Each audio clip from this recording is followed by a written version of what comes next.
Simplifier les changements de genre en mairie? Des choses ubuesques.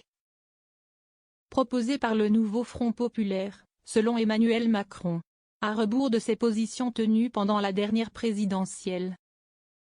Macron 2024 qui contredit Macron 2022.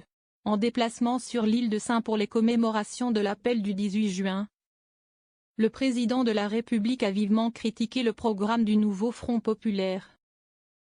Moins de 2 semaines avant le premier tour des élections législatives, Emmanuel Macron a pointé des choses ubuesques dans le programme, qu'il qualifie d'extrême gauche. Il dénonce notamment ce qu'il qualifie de changement de sexe en mairie. Une position qui a fait polémique à gauche, mais qui a été défendue par l'Élysée, ce mercredi. Des propos qui sont cependant à rebours de sa position pendant la dernière campagne présidentielle. Opposé aux procédures administratives inutiles.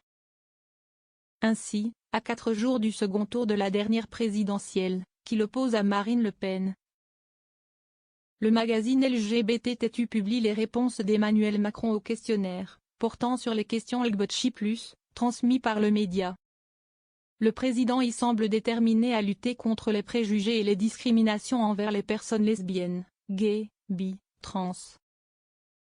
Une mesure qui était d'ailleurs intégrée dès 2020 au Plan national d'action pour l'égalité des droits, contre la haine et les discriminations anti-LGBT+.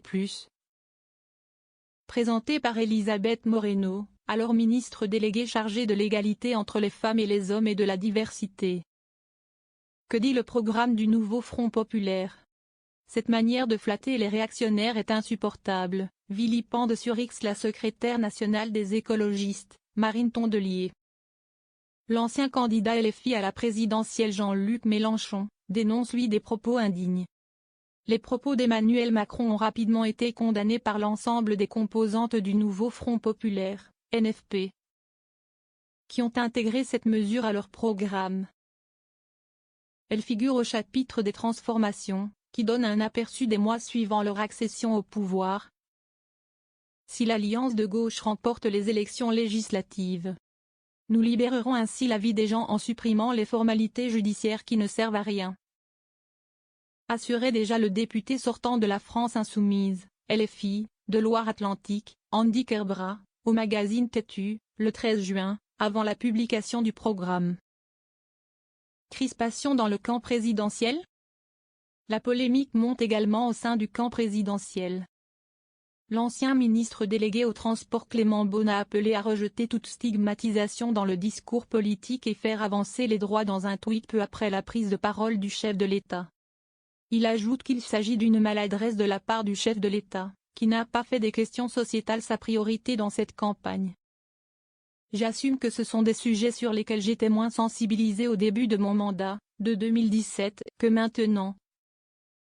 Concédait en 2022 le président dans son interview à Têtu. Aujourd'hui, la loi permet déjà de changer gratuitement la mention du sexe dans les actes de l'état civil en faisant une démarche auprès du tribunal. Précise le site du service public. Il faut pour cela démontrer que le sexe indiqué sur votre état civil ne correspond pas à celui de votre vie sociale. Il n'est pas nécessaire d'avoir suivi un traitement médical ou d'avoir été opéré, est-il précisé.